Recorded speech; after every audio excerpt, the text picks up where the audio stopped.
ตอบตามសំណើរបស់លោកត្រាំសម្ដេចធិបតីប្រកាសថាកម្ពុជានឹងចូលរួមក្នុងក្រុមប្រឹក្សាសន្តិភាព Boostrong ញ៉ាំ Boostrong ឆ្ងាញ់ជាងគេសម្ដេចធិបតីនាយករដ្ឋមន្ត្រីអះអាងថាកម្ពុជានឹងចូលរួមក្នុងក្រុមប្រឹក្សាសន្តិភាពតាមការអញ្ជើញរបស់លោកដូណាល់ត្រាំដើម្បីបង្ហាញពីសុឆន្ទៈនិងការបដិញ្ញាចិត្តរបស់កម្ពុជាចំពោះសន្តិភាពសកលនាព្រឹកថ្ងៃទី26ខែមករាឆ្នាំ2026សម្ដេចមហាបវរធិបតីហ៊ុនម៉ាណែតនាយករដ្ឋមន្ត្រីនៃព្រះរាជាណាចក្រកម្ពុជាបានអនុញ្ញាតឲ្យឯកឧត្តមនាយឧត្តមនាវីសាមូអែលប៉ាប៉ារ៉ូមេបញ្ជាការនៃបញ្ជាការដ្ឋាន Indo-Pacific នៃសហរដ្ឋអាមេរិកចូលជួបសម្ដែងការគួសមនិងពិភាក្សាការងារនៅវិមានសន្តិភាពនាឱកាសនៃជំនួបនោះឯកឧត្តមនាវីសាមូអែលប៉ាប៉ារ៉ូបានថ្លែងអំណរគុណនិងសម្ដែងនៅក្តីសោមនស្សរីករាយ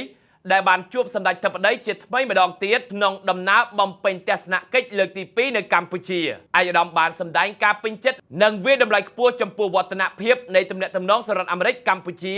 ជាពិសេសកិច្ចសហប្រតិបត្តិការលើវិស័យការពារជាតិជាមួយគ្នានេះឯកឧត្តមបានថ្លែងអំណរគុណចំពោះរាជរដ្ឋាភិបាលកម្ពុជាដែលបានអនុញ្ញាតឲ្យនាវាកងទ័ពជើងទឹកសហរដ្ឋអាមេរិកចូលចតនៅមូលដ្ឋានសមុទ្ររៀមដែលនេះជាសក្ខីភាពឆ្លោះបញ្ចាំងពីការពង្រឹងទំនាក់ទំនងយោធាកាន់តែស៊ីជម្រៅរវាងប្រទេសទាំងពីរជាការឆ្លើយតបសម្ដេចបវរធិបតីនាយករដ្ឋមន្ត្រីនៃកម្ពុជាបានវាយតម្លៃខ្ពស់ចំពោះកិច្ចសហប្រតិបត្តិការដ៏ល្អលើវិស័យយោធារវាងប្រទេសទាំងពីរកម្ពុជាអាមេរិកនាពេលកន្លងមកនិងបានគូបញ្ជាក់ថាការចូលចតនៃនាវាជើងទឹកសហរដ្ឋអាមេរិកនៅកម្ពុជានាពេលនេះគឺជាលទ្ធផលជាក់ស្ដែងនៃទំនាក់ទំនងទ្វេភាគី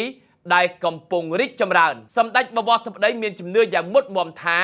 ទំនាក់ទំនងរវាងប្រទេសទាំងពីរនឹងត្រូវបានបន្តពង្រឹងនិងពង្រីកថែមទៀតទន្ទឹមនឹងនេះសម្ដេចបវរធិបតីនាយករដ្ឋមន្ត្រីនៃកម្ពុជាបានថ្លែងអំណរគុណយ៉ាងជ្រាលជ្រៅចំពោះឯកឧត្តមប្រធានាធិបតីដូណាល់ត្រាំដែលបានដើរតួនាទីយ៉ាងសំខាន់ក្នុងការជំរុញឲ្យមានបទឈប់បាញ់កម្ពុជាថៃនិងបានធ្វើជាសាក្សីក្នុងពិធីចុះហត្ថលេខាសេចក្តីថ្លែងការណ៍រួមទីក្រុងកូឡាឡាំពួរកាលពីថ្ងៃទី26ខែតុលាឆ្នាំ2025នៅប្រទេសម៉ាឡេស៊ីតាមរយៈជំនួបខាងលើសម្ដេចបវរធិបតីក៏បានជម្រាបជូនឯកឧត្តមនាវីថាកម្ពុជាបានទទួលលិខិតអញ្ជើញរបស់ឯកឧត្តមប្រធានាធិបតីដូណាល់ត្រាំក្នុងការចូលរួមក្រុមប្រឹក្សាសន្តិភាពកម្ពុជានឹងចូលរួមក្នុងក្រុមប្រឹក្សាសន្តិភាពនេះដែលប្រការនេះបានបង្ហាញនូវសុឆន្ទៈនិងការបដិញ្ញាចិត្តខ្ពស់របស់កម្ពុជាចំពោះសន្តិភាពសកលសម្ដេចបវរធិបតីក៏បានបញ្ជាក់អំពីការអភិវឌ្ឍជាក់ស្ដែងនៃស្ថានភាពព្រំដែនកម្ពុជាថៃនិងបានបញ្ជាក់ពីចំហយ៉ាងច្បាស់លាស់របស់កម្ពុជាក្នុងការគោរពបទច្បាញ់និងសេចក្តីថ្លែងការណ៍រួមទីក្រុងកូឡាឡាំពួរឲ្យបានខ្ជាប់ខ្ជួននិងប្រកាន់យកការដោះស្រាយជម្លោះដោយសន្តិវិធីផ្អែកលើច្បាប់អន្តរជាតិសន្ធិសញ្ញានិងកិច្ចព្រមព្រៀងដែលមានស្រាប់ដើម្បីសម្រេចបាននៅព្រំដែនសន្តិភាពនិងយូរអង្វែងជាកិច្ចឆ្លើយតបឧត្តមនាវីសាមូអែលប៉ាប៉ារ៉ូបានជម្រាបជូនសម្ដេចបវរធិបតីថា